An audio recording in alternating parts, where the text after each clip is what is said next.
Hello everyone, it's Park Visions, and in this video, I'm going to be doing a review on a new coaster that made its way to Busch Williamsburg in 2022 after a very stressful progress due to COVID and the lockdown and all that. But yes, in this video, I'm going to be reviewing Pantheon, the new multi-launch coaster that made its way to Busch Williamsburg in 2022 that is manufactured by Intamin. So, further ado, let's stop talking and let's get straight to reviewing Pantheon at Busch Williamsburg. Now, I'm finally happy because I'll be hitting Busch Williamsburg for the first time to finally ride Pantheon in September for the 2022 season. But now I'm going to be talking about Pantheon's layout. Now, after leaving the station, you're going to be taking a turn into some LSMs, launching into your first element of the ride, the Zero G Winder. Give it some great hang time to start off the ride. Then you're going to be hitting some off access hills to give some great momentum for the start of the ride before entering the swing launch section. Now entering the swing launch section, you're then going to launch forward into a boost into a small airtime hill, then boost again up the top hat, where then you're going to roll back into the boost, into the small airtime hill, boost again into the spike.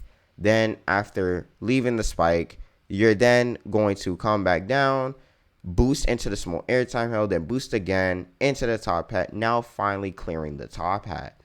Then after the top hat, you're then going to enter a outwards banked airtime hill, give it some great floater. Then after the outwards banked airtime hill, then you're going to hit a bank turn into the Zero G stall, give it some great hang time, great hang time for the ride. After the Zero G stall, then you're going to hit some bank turns before hitting the last moment before ending your ride on Pantheon, a small wave turn for hitting the station, now ending your ride on Pantheon at Busch Williamsburg. Now, I'm going to be talking about my rides on Pantheon. I got 3 total rides on Pantheon for my trip on to Busch Williamsburg. My first ride was pretty good, very shocking. It wasn't as good as like Velocicoaster, but don't get me wrong, still top 5 worthy. The only thing I would say was that the top hat didn't do much for me, but other than that, every element hit. Loved the pacing, loved everything about Pantheon. Now, everything did get really better on my other rides. Now, my second ride on Pantheon, everything was just good. Like, everything that I wanted for Pantheon, everything that I was looking forward for Pantheon was there. Back row ride, really good. It was there. Now, the top hat was really good this time. And after my second ride on Pantheon, every element hit. The pacing was still good. Everything was good. It was pitch black dark. Really good. Really warmed up. Now it moved up from top 5 worthy to top 3 worthy. Now, Pantheon stopped at top 3. Now, this is where everything changed for me. I don't know what happened, but my last ride on Pantheon was last ride of the night, pitch black dark, last people on Pantheon, front row, and this is where everything changed. I don't know what happened, but front row just changed it all, and the elements were stronger. The airtime hill was just so good. The small airtime hill and the swing launch was just so powerful. I didn't even know how to explain it. It was so good. Top hat was still really good. This time I got much more out of the top hat that I was expecting. The outwards banked hill, I got a lot more than I was expecting too. Everything was just getting a lot better, and I didn't know how to explain it or how to process anything. And this is where, after this ride, I declared that I felt like Pantheon was my second favorite coaster of all time, and it was definitely my second coaster in my rankings, and that last ride solidified everything. Now I'm going to be talking about Pantheon's theming. Before we do that, I just want to say Pantheon's color scheme is absolutely cool. Love the color scheme. Think it's pretty cool, if not one of my favorite color schemes from any coaster. Absolutely love the pop of the color scheme. And also the trains are designed pretty well. I love the design of Pantheon's trains. Look pretty cool, and they look nice running through the layout, and it looks cool just literally just looking at them. they look pretty cool. I love the color of the seats. I love the comfortability of the seats. I like the design. Everything with Pantheon trains I like. Now we're gonna be talking about the theming. I was very disappointed with the theming, but there's a lot of positive things I can say about the theming. One of the things I could say is when I was actually walking towards Pantheon, when you're walking that pathway to Pantheon, the sculpture with the sign for Pantheon was pretty cool. I like how it was designed. It looks pretty cool. That was pretty cool. The sign and then the sculpture of the Roman gods, that was pretty cool.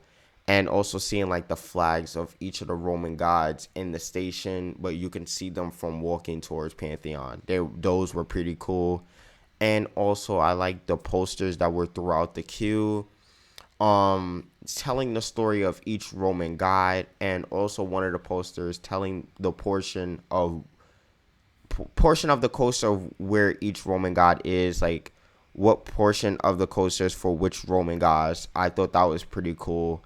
That was absolutely amazing. I like that. And yeah, I think they could do pretty better with the theming. And there's a big plot of land that they can use for Pantheon's theming in the middle of the layout. They can use that for some theming. But they did the best that they could. I was still a little bit disappointed, but I still liked from what I seen. I still liked it. And yeah, I'm just saying they could have did pretty better. But from what I seen, it was still pretty cool. I like the designs and everything that they did with Pantheon. They did the best that they could from all the COVID and stuff. They had to, push out Pantheon to get it open. So, they tried with the theming. And yeah, I still think they did pretty good. So that's for theming. So now I'll be telling my final thoughts about Pantheon at Busch Gardens, Williamsburg. I think Pantheon is a 10 out of 10.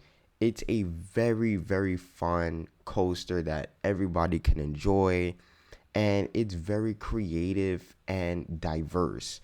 And what I mean by that, it being creative and diverse, it has fun. It has a fun aspect to it, and it packs in that intense aspect to it too. And with that fun aspect, I'm talking about the elements. The launch into the zero-G winder, that's very fun. It's so fun. And then the off access hills is very fun. The swing launches is fun. The spike is fun. The top hat is fun. The outwards banked airtime hill is fun. The zero-G stall is fun. The small wave turn into the station is fun. This layout is so fun that everybody can enjoy this layout. And it also packs in that intensity aspect with the airtime. And honestly, the hang time too. The hang time on a zero-G winder is awesome. The airtime on the middle airtime hill throughout the swing launches is insane. It literally gets stronger and stronger each time you pass by. It just gets stronger and stronger. And then that final pass by when you're clearing the top hat, it's just absolutely strong because you built so much momentum. The airtime on that, the ejected airtime on that thing is insane. The airtime on the top hat is amazing, and then the floater on the outwards banked airtime hill is great. The hang time on a zero-G stall is good. Like, it really packs in a fun and intense aspect to it, and that's why I love Pantheon. You definitely should come out to ride Pantheon at Busch Gardens, Williamsburg. You will not be disappointed. It's such a fun coaster. And yeah, that's going to do it for this video, and that's all I have to say about Pantheon. Such a great coaster. 10 out of 10 recommend. Yeah, and I hope you guys enjoy. And if you want to see more quality content from Park Visions, make sure to check out the socials down below, as you can see more there. And if you want to see more quality content from Park Visions, make sure you hit that subscribe button so you don't miss another upload from Park Visions when I upload. So yeah, that's going to do it for this video. I hope you guys enjoy. And as always, thank you for supporting. And I'll catch you guys in the next one.